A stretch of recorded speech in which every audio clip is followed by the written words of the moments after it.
The arrival of Detective Jack O'Malley at the 7th Precinct was an event of little consequence to the seasoned officers of the Lower East Side. Transferred from the quiet, orderly world of upstate New York, his meticulous nature and analytical gaze were seen as the hallmarks of a man unaccustomed to the city's chaotic rhythm. He was handed a stack of cold cases, a bureaucratic rite of passage, and among them was the file of one Arthur Penhaligon, a traveling salesman specializing in fine cutlery. The man had vanished 2 weeks prior, his last confirmed appointment a visit to a well-regarded local butcher shop on Orchard Street. To the precinct veterans, Penhaligon was just another soul swallowed by the city's vast indifference, a man who likely skipped town on his debts or found trouble in a speakeasy. But O'Malley, reading the report, noted a detail others had dismissed. Penhaligon was a man of unwavering routine and had never missed a weekly letter to his ailing mother in 40 years. O'Malley's investigation began not with a bang, but with the quiet scrape of shoe leather on cobblestone. He walked the length of Orchard Street, absorbing the district's character. It was a world unto itself, a tightly woven fabric of immigrant families, street vendors, and small businesses where trust was the primary currency. Reputations were built over generations and fiercely protected. The name Alistair Finch was spoken with a reverence usually reserved for clergy.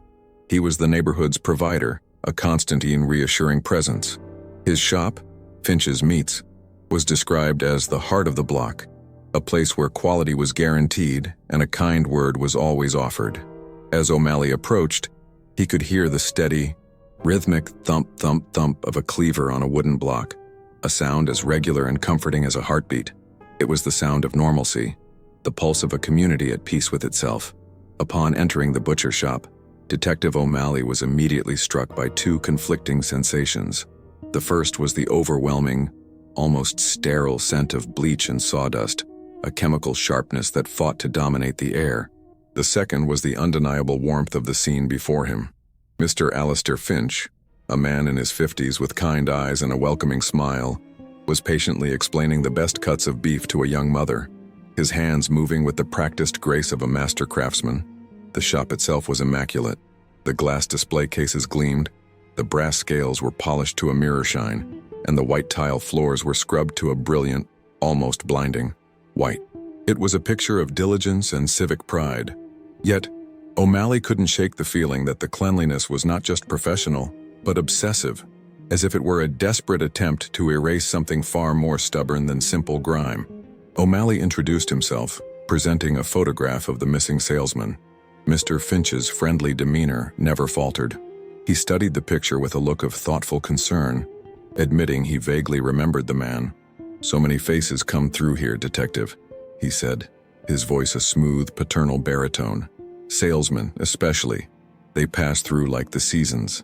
He was cooperative, answering every question with placid sincerity, but his answers were a series of carefully constructed dead ends. He recalled no specific details, no memorable conversation, nothing that could provide a tangible lead. As Finch spoke, O'Malley detected a faint, sweetish undertone beneath the bleach, a cloying, metallic scent that seemed to cling to the very air in the back of the shop.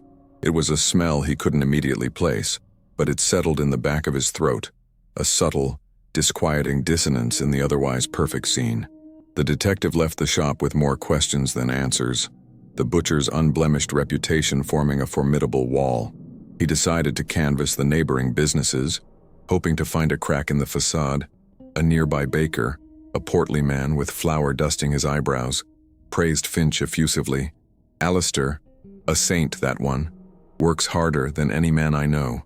But then he added a curious detail, meant as a compliment. "The man's a machine. I'll be opening up before dawn, and I'll see the light still on in his shop. Hear him working in there all hours of the night. The man must never sleep." The comment hung in the air, transforming an image of diligence into one of strange, nocturnal obsession. Why would a butcher need to work so tirelessly through the dead of night, long after the last customer had gone home? His next conversation was far less congenial. In a dimly lit alleyway behind a tenement, O'Malley found a local drunkard named Silas, a man whose life had been a long, slow decline. Initially, Silas refused to speak of Finch, his eyes darting about nervously, but with the promise of a few dollars for a bottle, His tongue loosened. He leaned in close, his breath a foul mix of cheap whiskey and fear. "People around here, they get into debt with Finch," he whispered, his voice raspy. "He's kind about it at first, but if you can't pay, you just disappear." He wouldn't elaborate, but he repeated a phrase he'd heard on the street. Folks who owe Finch money, they always seem to pack up and move away. Real sudden-like. The man's terror was palpable, a stark contrast to the universal admiration for the butcher. O'Malley's mind reeled as he processed the fragments of information. A beloved community pillar, a model of charity and hard work. A man who worked through the night, his shop filled with the lonely sound of his cleaver. A man whose debtors had a peculiar habit of vanishing without a trace. These were not yet facts, merely whispers and observations, but they began to coalesce into a deeply unsettling pattern. The public image of Alistair Finch was that of a benevolent patriarch, the bedrock of Orchard Street, but the shadows around him were lengthening, hinting at a second, hidden ledger, one where debts were settled not with cash, but with a final, silent transaction. The obsessive cleanliness of the shop now seemed less like professionalism and more like the frantic scrubbing of a guilty conscience. That evening, Detective O'Malley stood across the street from the butcher shop, concealed in the deepening twilight. One by one, the lights of Orchard Street winked out as families settled in for the night. But just as the baker had said, a single light remained on in Finch's meats. It cast a pale, lonely glow from a backroom window. The bustling sounds of the day had faded, replaced by the heavy silence of the sleeping city. And then, it started. A familiar, rhythmic sound, but stripped of its daytime context, and it was no longer comforting. Thump, thump, thump. The methodical, relentless beat of the cleaver striking the wooden block echoed in the empty street.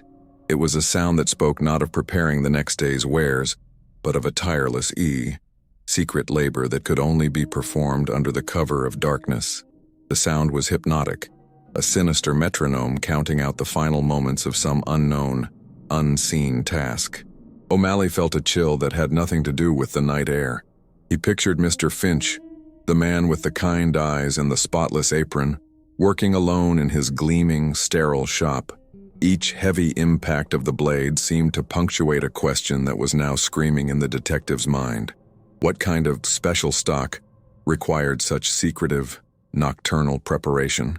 The sound was a constant, a heartbeat in the dark, and O'Malley knew, with a certainty that settled deep in his bones, that he was listening to the pulse of a monstrous secret, one that the entire neighborhood had unknowingly lived alongside for years. He was no longer just investigating a missing person. He was standing at the edge of an abyss. As the detective watched the solitary light burn against the darkness, the pieces of the puzzle began to arrange themselves into a grotesque image. The missing salesman, a man who sold knives for a living, the sweetish, metallic odor struggling against the chemical scent of bleach, the whispered fears of a drunkard about disappearing debtors. And now, the relentless, percussive sound of butchery continuing long into the night. It was a symphony of wrongness, a performance for an audience of one. The official records and the public's adoration painted a portrait of a saint, but the sensory evidence, the smells, the sounds, the palpable fear, told a different story.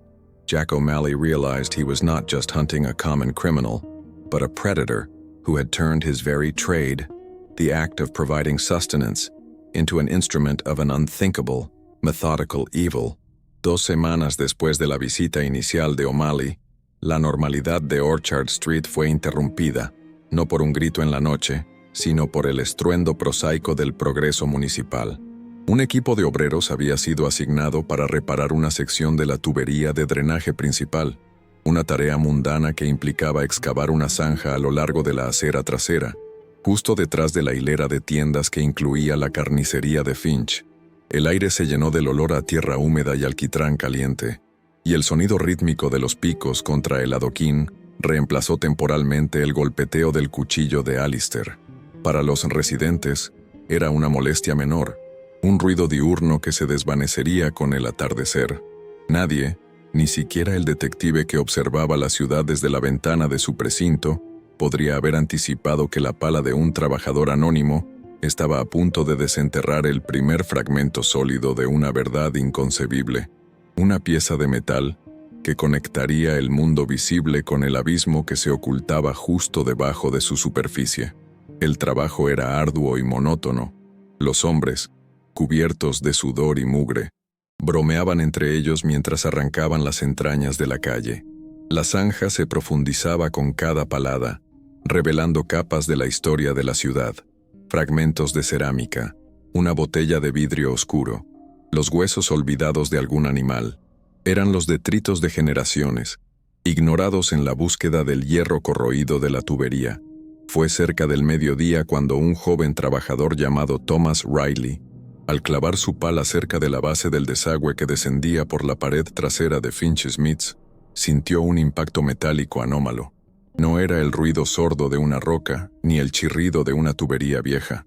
Era un clic agudo y definido, el sonido de algo pequeño y manufacturado que se resistía a ser enterrado.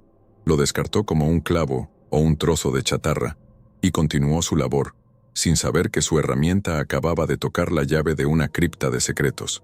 Sin embargo, la curiosidad pudo más que la indiferencia. Al vaciar la siguiente palada de tierra, algo brilló débilmente bajo el sol de mediodía. Riley se agachó, apartando los terrones con sus dedos callosos.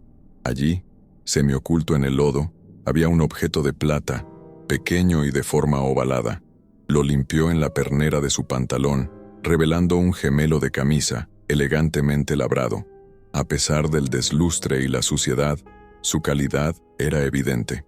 Un intrincado monograma adornaba su superficie, y aunque las letras estaban casi borradas por la abrasión, bajo la luz adecuada se podía discernir una A y una P entrelazadas.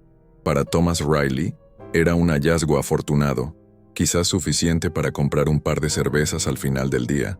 Para el caso del detective Jack O'Malley, era la piedra angular. Era la primera pieza de evidencia física que emergía del reino de los susurros y las intuiciones para anclarse firmemente en el mundo de los hechos irrefutables. El gemelo cambió de manos varias veces antes de encontrar su destino. Riley, fiel a su intención, lo vendió esa misma tarde a un prestamista en una calle aledaña por una suma irrisoria. Pero el destino, o quizás la persistencia metódica de O'Malley, ya había tejido su red. El detective había visitado a todos los prestamistas y casas de empeño de la zona en los días posteriores a la desaparición de Penhaligon, dejando una descripción detallada de las pertenencias del vendedor, incluyendo sus distintivos gemelos con monograma. El prestamista, un hombre con una memoria para los detalles que superaba su ética comercial, reconoció la descripción de inmediato. Una llamada telefónica anónima al Sietno precinto fue todo lo que se necesitó. Para cuando O'Malley llegó a la casa de empeños, el pequeño objeto de plata lo esperaba sobre un paño de terciopelo, un testigo silencioso que había viajado desde la oscuridad de la tierra hasta la dura luz de una investigación criminal. Sostener el gemelo en la palma de su mano fue un momento de revelación sombría para O'Malley. El frío del metal parecía transmitir la historia de su viaje. Ya no era una teoría, ya no era una corazonada basada en olores extraños y trabajos nocturnos. Era una conexión tangible entre Arthur Penhaligon y la propiedad de Alistair Finch. El informe de la persona desaparecida describía estos gemelos con una precisión dolorosa. Eran un regalo de la madre del vendedor, y él nunca se los quitaba. Encontrar uno de ellos atascado en el lodo junto al desagüe de la carnicería no era una coincidencia, era una declaración. Era la voz del hombre desaparecido gritando desde el subsuelo, señalando con un dedo de plata a la puerta trasera de la tienda impecable. El caso, que había estado estancado en la ambigüedad, acababa de cobrar una vida nueva y terrible, impulsado por un pequeño adorno que había sobrevivido a su dueño. La ubicación precisa del hallazgo era el detalle más condenatorio. El gemelo no fue encontrado en la calle, ni en la acera, sino en la tierra directamente debajo del tubo de drenaje que servía al área de procesamiento trasero de la carnicería. O'Malley regresó al callejón esa misma tarde. Los obreros ya se habían ido, dejando tras de sí un parche de tierra fresca. Se arrodilló, examinando el lugar. El desagüe era una boca de hierro oxidado que se proyectaba desde la pared de ladrillo. un conducto diseñado para evacuar agua, sangre y desechos del interior de la tienda hacia las alcantarillas de la ciudad. Era un sistema de eliminación. La implicación era tan clara como escalofriante. Algo, o alguien, había sido descompuesto y lavado a través de ese tubo, y en el proceso, una pequeña pieza de identidad se había desprendido y había quedado atrapada en el lodo, un error minúsculo en un proceso que, de otro modo, podría haber sido perfecto. La obsesiva limpieza de la tienda de Finch adquirió de repente un nuevo y espantoso significado. Ya no era la marca de un comerciante diligente, sino la técnica de un hombre que borraba meticulosamente las pruebas de sus actos. El olor a lejía ya no parecía un intento de mantener la higiene, sino una guerra química contra los fantasmas de la descomposición, un esfuerzo desesperado por aniquilar cada molécula de evidencia biológica. O'Malley podía imaginarlo. Finch, trabajando bajo la luz solitaria de una bombilla, desmantelando metódicamente su materia prima, y luego, con la misma precisión, lavando cada rastro de la existencia de una persona por ese desagüe, el agua clorada corriendo por el suelo de baldosas, arrastrando los últimos vestigios de una vida hacia la oscuridad de las alcantarillas de Nueva York, dejando atrás una superficie tan blanca y estéril como una conciencia blanqueada. Con el gemelo en su bolsillo, el detective Jack O'Malley sintió que el equilibrio de poder había cambiado. Ya no era un forastero que hacía preguntas incómodas a una comunidad unida. Ahora era el poseedor de un secreto, un fragmento de verdad que podía hacer añicos la reputación de Alistair Finch. Sin embargo, sabía que una confrontación directa sería prematura. El carnicero era un hombre inteligente y calculador, protegido por un muro de afecto y confianza pública. Negaría todo, inventaría una explicación plausible y usaría su influencia para pintar a O'Malley como un policía demasiado ambicioso que acosaba a un pilar de la comunidad. El gemelo era el qué, pero no era el por qué. Para derribar a un hombre como Finch, O'Malley necesitaba entender la lógica de su monstruosidad. Necesitaba encontrar el mecanismo que impulsaba su empresa secreta.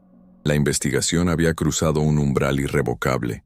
Había pasado de la sospecha a la certeza, del presentimiento a la evidencia. Alistair Finch no era solo un hombre con un extraño hábito de trabajo. Era el principal y único sospechoso en la desaparición, y ahora probable asesinato, de Arthur Penhaligon. El amable carnicero, el patriarca de Orchard Street, era un depredador que se escondía a plena vista, utilizando su oficio como la coartada perfecta. O'Malley se dio cuenta de que para exponer la verdad no podía confiar en los testigos, que estaban ciegos por la lealtad, ni en la confesión, que nunca llegaría voluntariamente. Tenía que encontrar la prueba documental, el registro que delataría el sistema de Finch. Tenía que encontrar algo que el carnicero, en su arrogancia, creyera perfectamente oculto. Su libro de contabilidad. El incidente había terminado. La normalidad de la calle había sido restaurada, la zanja rellenada y los adoquines recolocados. Pero para el detective O'Malley, el mundo había cambiado fundamentalmente. Cada vez que pasaba por Orchard Street, ya no veía una comunidad vibrante, sino un escenario, un elaborado decorado construido alrededor de un matadero secreto. El sonido del cuchillo de Finch, que ahora llegaba a sus oídos desde la distancia, ya no era el pulso del vecindario, sino el tic-tac de un reloj que contaba las horas de las víctimas pasadas y, potencialmente, futuras. El gemelo en su poder era más que una prueba, era una obligación. Era la promesa silenciosa que le había hecho a un vendedor ambulante cuya única tumba, hasta ahora, había sido una zanja fangosa. La caza había comenzado en serio, y el siguiente paso llevaría a O'Malley de las sucias calles al pulcro y ordenado mundo de los números, donde esperaba encontrar el alma del monstruo registrada en tinta negra. To break through the wall of public adoration surrounding Alistair Finch, Detective O'Malley knew he could not rely on whispers in alleyways. He needed a weapon that was as cold, hard, and undeniable as the butcher's cleaver. He needed the language of numbers, the irrefutable testimony of ink on paper, under the guise of a routine tax audit, a tactic that raised fewer alarms than a direct accusation of murder. O'Malley secured a warrant not for the butcher shop itself, but for its financial records. He sought access to the one thing a meticulous businessman like Finch would never neglect: his accounting ledger. It was a quiet, bureaucratic maneuver, a flanking attack aimed at the heart of Finch's orderly world. He did not seek a confession of violence, but a confession of profit, believing that within the columns of credits and debits, he would find the true, horrifying nature of Finch's enterprise. The ledger was a heavy, leather-bound volume, its pages filled with the neat, looping script of a man who took pride in his work. The scent of old paper and dry ink filled O'Malley's small office, an aroma of mundane commerce that seemed to mock the detective's ghastly suspicions. For hours, he traced the flow of Finch's business, the daily sales of steak and sausage, the payments to suppliers, the careful notations of credit extended to neighbors. Everything appeared to be in perfect order. The book was a portrait of a successful, hard-working merchant, a pillar of the community, just as everyone claimed. O'Malley felt a flicker of doubt. Was it possible he had been wrong? That the cufflink was a freak coincidence, and the late-night work was merely the sign of a dedicated craftsman? The ledger, in its pristine normalcy, was a powerful argument for Finch's innocence.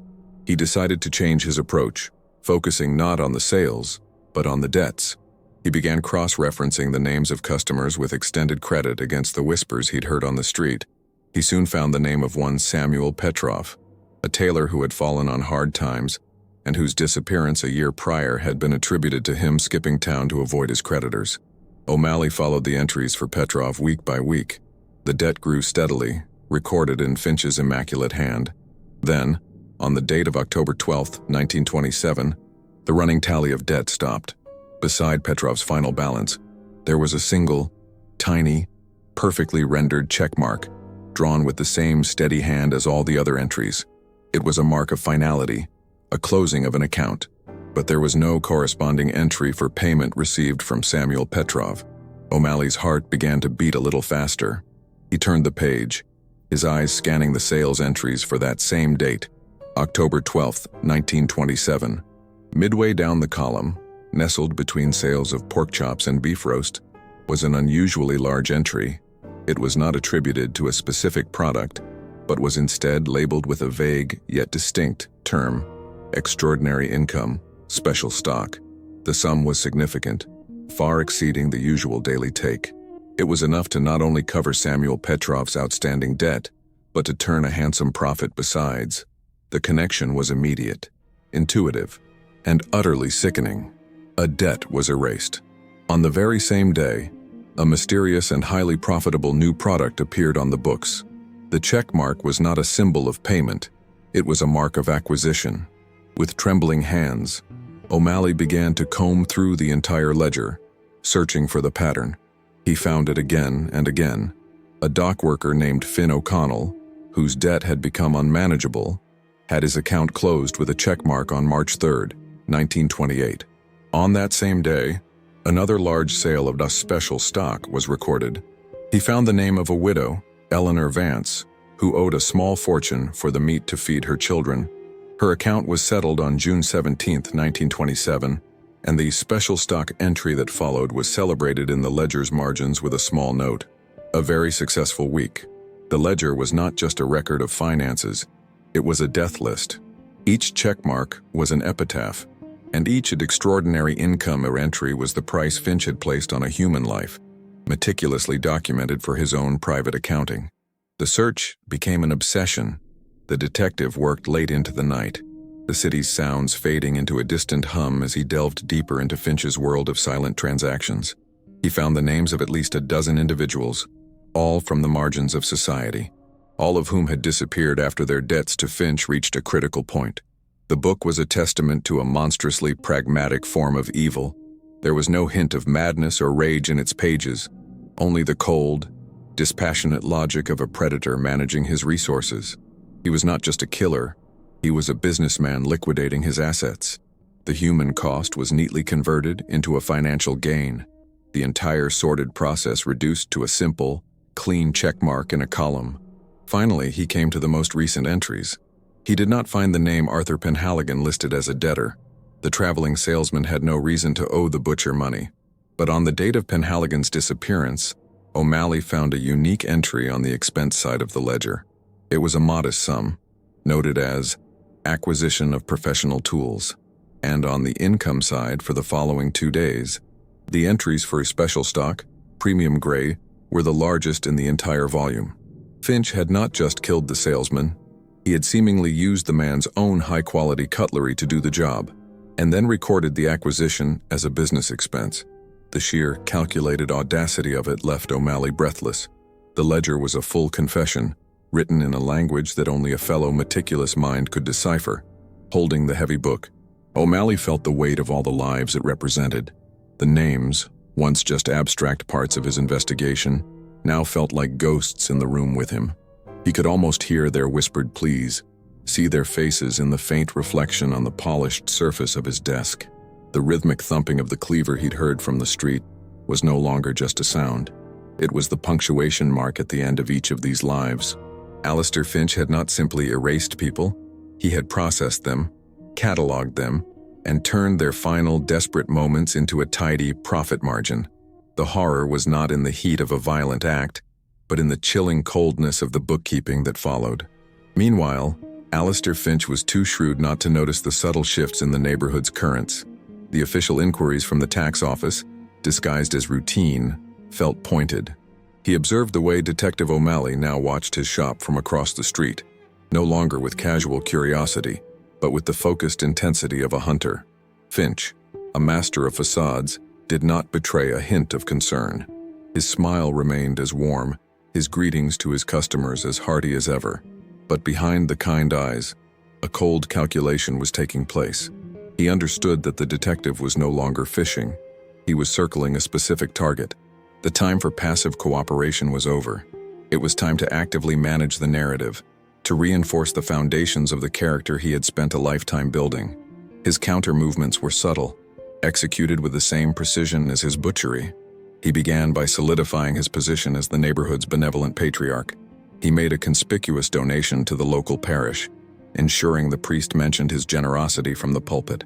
He forgave the small debts of several families, an act of public magnanimity that sent ripples of gratitude through the tenements. To his customers, he lamented the unfortunate zeal of the new detective, framing O'Malley as an outsider from a quieter world, unable to understand the complex tapestry of trust and credit that held their community together. He wasn't just defending himself, he was painting his accuser as an enemy of their way of life, turning the neighborhood's loyalty into a shield. His most direct action was a visit to Silas, the town drunk. He did not arrive with threats, but with a gift, a bottle of expensive Irish whiskey, far better than the rot gut Silas usually consumed. He sat with the man in his squalid room, pouring him a generous measure. His tone was one of friendly concern. "A man sees things in his cups," Finch said softly, his voice a paternal murmur. "Sometimes, the mind plays tricks. It would be a shame if misunderstandings were to cause trouble for good people." He placed a heavy hand on Silas's shoulder. "We are neighbors, Silas. We must take care of one another." The threat was unspoken but perfectly clear. The expensive whiskey was not a gift. It was a payment for silence, and a warning of the consequences should that silence be broken. The effect was immediate and absolute. When O'Malley next tried to approach Silas, he found a man utterly broken by fear. Silas would not meet his eye, mumbling incoherently about being left alone, his hands shaking so violently he could barely hold his cheap bottle. The potential witness had been neutralized. Finch had expertly severed one of the detective's few direct lines to the truth, using a simple act of veiled intimidation. O'Malley saw in the man's terror the invisible hand of the butcher at work. Finch did not need to raise his voice or brandish a weapon. His power was rooted so deeply in the community's structure that a quiet word and a knowing look were enough to enforce his will and seal the lips of those who knew his secrets. Finch then turned his attention to his peers, the other shopkeepers on Orchard Street. During casual conversations over deliveries or at the end of the business day, he would artfully steer the topic to the investigation. He would sigh, expressing a weary frustration with the detective's overactive imagination. He suggested that O'Malley, being new to the city, was desperate to make a name for himself, even if it meant harassing an honest businessman. He played on their shared identity as hardworking proprietors, creating a sense of solidarity against the intrusive outsider from law enforcement. Soon, O'Malley found that doors that were once open to him were now politely but firmly closed. The easy flow of neighborhood gossip he had once tapped into had dried up completely. The detective felt the invisible walls rising around him. He was an island in a community that had closed ranks to protect its own. His superiors at the precinct started receiving informal complaints from influential local figures, men who owed favors to Finch or simply believed in his unimpeachable character. They questioned the allocation of resources to what they called O'Malley's personal vendetta. The investigation, which had been gaining momentum, was now mired in political and social resistance. Finch, without making a single direct accusation, had successfully used his social capital to isolate O'Malley, turning the detective's greatest tool, his ability to gather information from the community, into a useless instrument. The butcher was proving to be as skilled at manipulating people as he was at carving meat. But none of this mattered to O'Malley anymore. The resistance from the community only strengthened his resolve, confirming the depth of Finch's deception. He abandoned any further attempts to find a living witness. He had the only witness he needed, the ledger. It was a silent, unshakable collaborator that could not be intimidated or charmed. He spent his days and nights with it, creating a meticulous timeline. He began the painstaking process of matching the names of these settled accounts with old missing persons reports filed across the city's precincts, reports that had long since gone cold. He was no longer just investigating the disappearance of one salesman. He was excavating a hidden graveyard, its markers written in a bookkeeper's elegant script. He discovered the true genius of Finch's victim selection. Many of the names in the ledger had no missing persons reports filed for them at all. They were drifters, vagrants, men who passed through the city without family or connections, their absence noted by no one. They were socially invisible, chosen by Finch for the very fact that they would not be missed. They had come to him for a small loan or a line of credit, seeking a moment of kindness, and had instead found an accountant of death who saw them only as a liability to be converted into an asset. The butcher of Orchard Street had created a perfect, self-sustaining system of predation, feeding on the very people society had already chosen to forget. The ledger was more than evidence. It was the monster's diary, written in the language of commerce. The horror of Alistair Finch was not born of some wild, uncontrollable bloodlust. It was something far more terrifying, a product of rational, economic thought. He was a problem solver.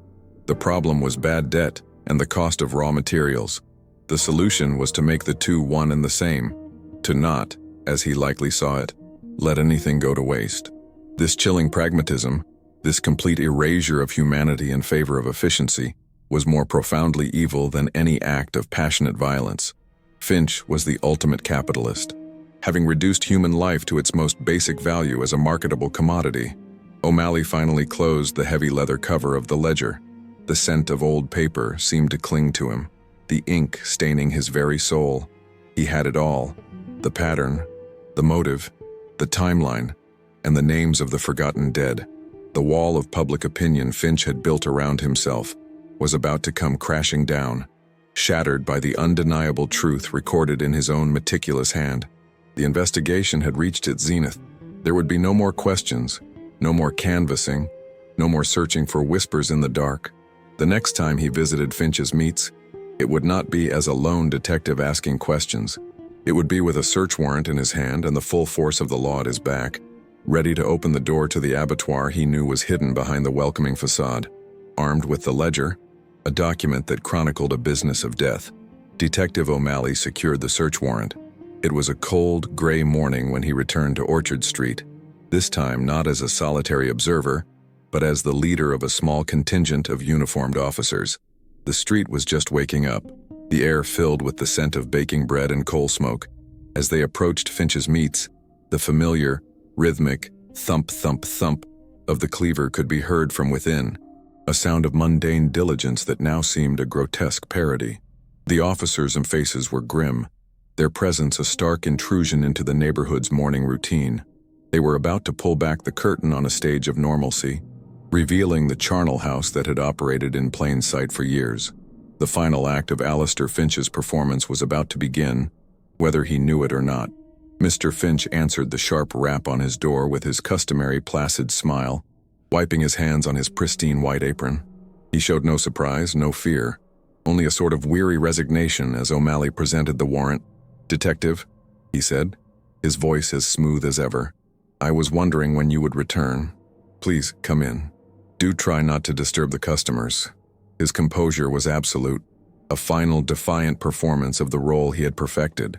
He stepped aside, gesturing them into his immaculate shop, the very picture of a wronged but cooperative citizen. The officers exchanged uneasy glances, momentarily disarmed by the butcher's dispassionate calm. It was the serenity of a man who had no intention of running, a man who perhaps even welcomed the end of his long and secret labors. The search of the main shop floor yielded nothing. Every surface gleamed, every tool was polished and in its proper place. The air was thick with the scent of bleach, a chemical blanket over any potential secret. But O'Malley was not interested in the public face of the business. He led his men directly to the door at the back, the one that led down to the basement. As they descended the steep wooden stairs, the atmosphere changed. The air grew colder, heavier, and the scent of bleach weakened, allowing a faint, coppery undertone to assert itself. It was the smell of old blood, a ghost that even Finch's obsessive scrubbing could not entirely exorcise. The basement was large and organized, with shelves of supplies and a standard walk-in freezer humming in the corner. To the casual eye, it was simply a well-stocked cellar. O'Malley, however, was not a casual eye. He walked the perimeter of the stone-walled basement, his footsteps echoing in the subterranean silence. He ran his hands along the cold, damp walls, tapping them periodically. Near the back, behind a tall rack of pickling spices and curing salts, his knuckles produced a different sound, not the solid thud of stone and earth, but a hollow, wooden echo. It was a subtle dissonance, a flaw in the room's construction that only a searching hand would find. The officers moved the heavy rack aside, revealing a section of the wall that was not stone, but expertly fitted wooden planks, stained and weathered to match the surrounding foundation. It was a masterful piece of concealment, a secret door hidden behind the mundane facade of storage. With a crowbar, an officer pried the false wall open. The groan of protesting wood was the only sound. A rush of unnaturally cold air, colder than the basement itself, washed over them, carrying a scent that was clean yet undeniably foul. Behind the wall was not a hidden cache of goods, but the gleaming, insulated door of a second walk-in freezer. It was newer, more modern than the other bay, and its existence had been meticulously hidden from the world. O'Malley pulled the heavy latch, and the door swung open with a pneumatic hiss, revealing the heart of Alistair Finch's operation. The interior was not filled with sides of beef or pork. It was empty, scrubbed clean to a blinding white, but its purpose was unmistakable. It was a space designed for human disassembly. The freezer was an altar of methodical violence. From the ceiling hung not the standard S-hooks for animal carcasses, but larger, heavier hooks, spaced and positioned at a height perfectly suited for a suspended human form. The floor was not flat, but gently sloped, funneling everything toward a large, circular iron drain set directly in the center. The entire chamber was a model of horrific efficiency, a purpose-built abattoir designed to process a different kind of stock. There were no stains, no remnants, no physical evidence of the horrors that had taken place within its walls. There was only the design itself, a silent architectural confession to an unthinkable series of crimes. The sheer, cold pragmatism of the room's construction was more damning than any bloodstain. Brought down to the basement and shown the discovery, Alistair Finch did not break. He did not weep or deny. He simply nodded, a faint, almost imperceptible smile touching his lips. He looked at the secret freezer with an expression that bordered on pride, the look of a master craftsman surveying his finest work. "A problem solver, detective?" he said, his voice calm and even, as if explaining a complex business model to a slow-witted investor. "That is all I have ever been. I saw a problem in my community, good people, burdened by debt they could never repay, and I saw another problem in my business, the rising cost of quality product. I simply devised a solution that addressed both issues simultaneously. It was efficient." His confession, delivered in the cold air of the cellar, was devoid of emotion or remorse. He spoke of his victims not as people, but as liabilities on his ledger. An uncollectible debt, he explained, is a waste. A body, however, is a resource. It seemed a dreadful inefficiency to let both go to waste. He described his selection process with the dispassionate air of a livestock buyer, choosing those whose absence would cause the least disruption, the least amount of paperwork, the lonely, the transient, the forgotten. He offered them credit, a final act of kindness that was, in reality, the signing of their death warrant. Once their debt reached a certain threshold, he would invite them to his shop after hours, under the pretense of discussing a payment plan. He spoke of the act itself using only the detached terminology of his trade. He never used the words kill or murder. Instead, he spoke of processing, dressing, and breaking down the carcass. He detailed how he would render the fat, grind the lesser cuts, and cure the prime sections. His voice filled with the quiet authority of an expert discussing his craft. He explained that the special stock was so popular because he took such care in its preparation, using techniques he had perfected over years.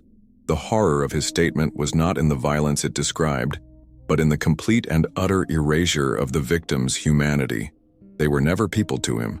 They were merely raw material, an entry in a book to be balanced and converted into profit. O'Malley listened, his blood running cold. He was not listening to the ravings of a madman, but to the chillingly rational monologue of a monster. Finch's evil was not born of rage or passion, but of a twisted, unyielding pragmatism.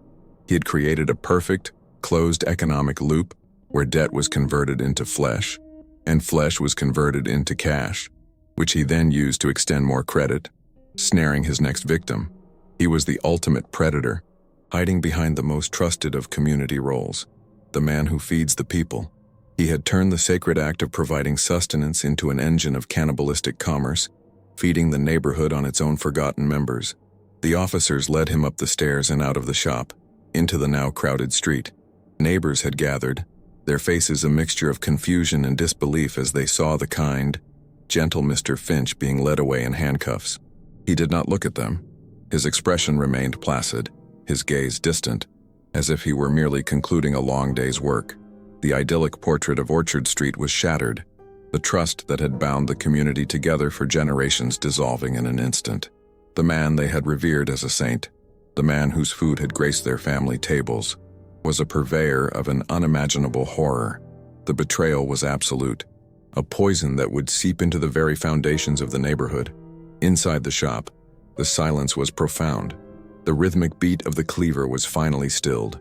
All that remained was the faint, sweetish odor that the bleach could never conquer, a lingering testament to the dozens of lives that had been systematically extinguished and commodified within those four walls.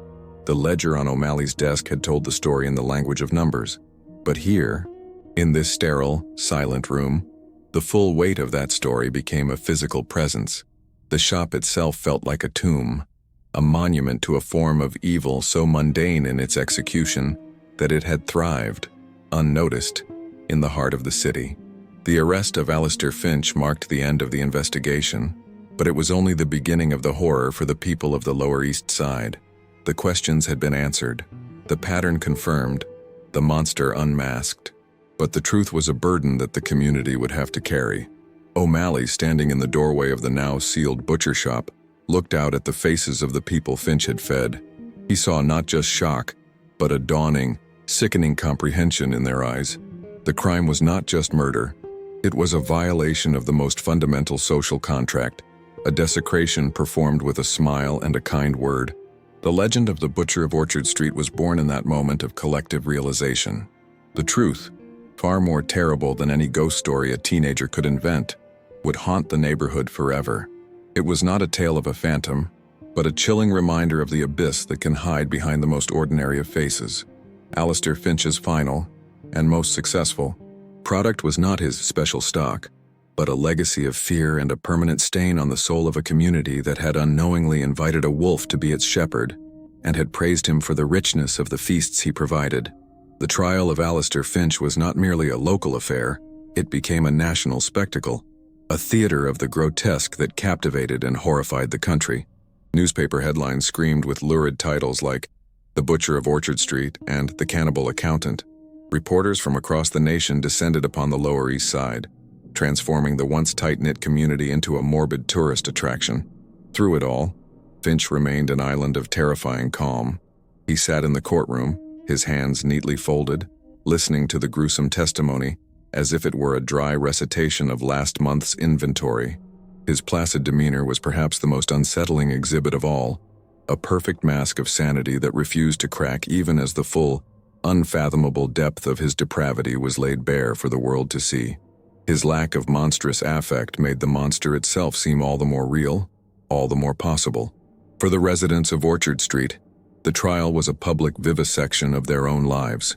The horror was not simply that a murderer had lived among them, but that he had integrated himself into the most sacred aspects of their existence. He had fed their children, catered their weddings, and provided the centerpiece for their holiday feasts. Every act of kindness was now remembered as a calculated deception, every pound of special ground beef, a potential act of unwitting cannibalism. The psychological poison seeped into every household, creating a profound and lasting sickness of the soul. Neighbors who had once shared meals now looked at each other with a mixture of shame and suspicion. The trust that had been the bedrock of their community was irrevocably shattered, replaced by the sickening realization that they had been nourished by the very evil that had consumed their forgotten neighbors. The centerpiece of the prosecution's case was Finch's own ledger, presented to the jury as a diary of methodical slaughter written in the language of commerce. When Finch himself took the stand, he did not confess in a fit of remorse but rather explained his actions with the detached logic of a business school professor. He spoke of liquidating assets, maximizing resources, and solving the dual problems of bad debt and high overhead. He calmly detailed how the specific cuts of a human body could be marketed for different purposes, his testimony a masterclass in horrific pragmatism. The jury, and the nation listening via radio reports, was not confronted with a raving lunatic, but something far more chilling, a man who had applied the principles of modern efficiency to the act of murder, erasing the line between human life and raw material with the clean, simple stroke of a pen. The guilty verdict was a formality, the sentence of death a foregone conclusion. Alistair Finch received the judgment without a flicker of emotion, his expression as impassive as when he had weighed a pound of steak. As he was led from the courtroom, he was no longer just a man but a symbol, a new archetype of American evil. He was not the passionate killer or the crazed anarchist that populated the era's nightmares.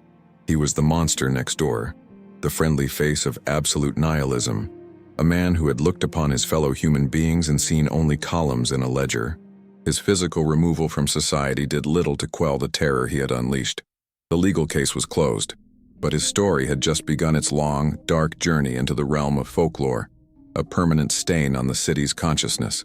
In the aftermath, the butcher shop at Orchard Street was sealed by law, its windows and doors covered with heavy wooden planks. It immediately became a place of profound dread, a monument to the community's shattered innocence. Property values on the block plummeted. Residents would cross the street to avoid walking on the same sidewalk, their eyes averted as if the building itself radiated a palpable malevolence. Children's games would fall silent as they passed the boarded-up facade.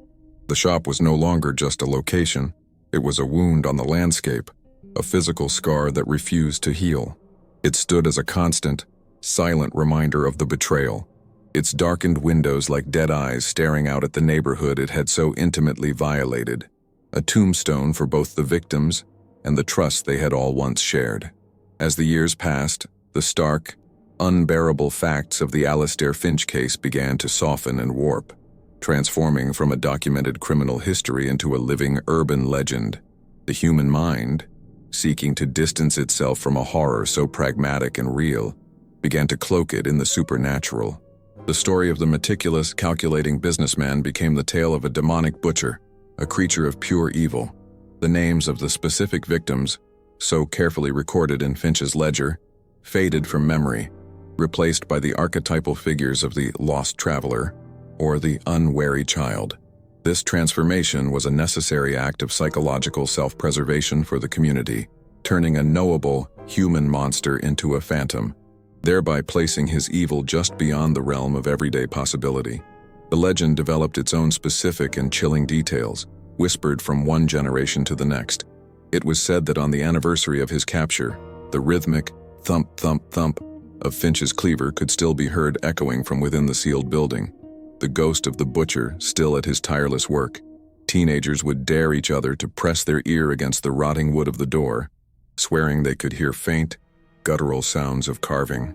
Others claimed that on hot summer nights, a faint, sweetish, metallic odor would emanate from the cellar grates, the phantom scent of his special stock. The butcher of Orchard Street was no longer a historical figure. He was a bogeyman, a cautionary tale used to enforce the city's unwritten rules and to frighten children into behaving. Decades later, the physical landscape of the Lower East Side has changed almost beyond recognition. The tenements have given way to trendy apartments and boutiques. Yet, the story of Alistair Finch endures, a stubborn ghost refusing to be exorcised by gentrification. The exact location of the shop is still pointed out on morbid walking tours, a dark pilgrimage site for those fascinated by the city's hidden history. The legend has become a permanent part of New York's folklore, a story as integral to its identity as any tale of gangsters or Wall Street tycoons. It serves as a grim reminder that beneath the city's constant reinvention, there are foundations of horror, and that the most terrible stories are often the true ones. Buried just beneath the cobblestones we walk on every day, one can still see the legacy in the quiet moments of the city. Imagine a grandmother walking with her young grandson down the modern, bustling Orchard Street. She pauses, pointing not at a building, but at a discoloration in the pavement where an old foundation once lay. She leans in, her voice low, not telling a ghost story, but imparting a crucial lesson learned through generations of trauma. Never trust a smile too completely, she might whisper, her eyes fixed on the spot where Finch's shop once stood. Always look at what a person does, not just what they say, because sometimes, the man with the kindest face is simply the one who has learned to sharpen his knives in secret. The story survives not to scare, but to warn. The case of Alistair Finch is a testament to an uncomfortable truth, that the most profound evil often wears the mask of normalcy, thriving not in the shadows, but under the bright lights of a welcoming storefront. It reminds us that history is not just a record of great events, but also a catalog of the quiet, methodical horrors that unfold behind closed doors.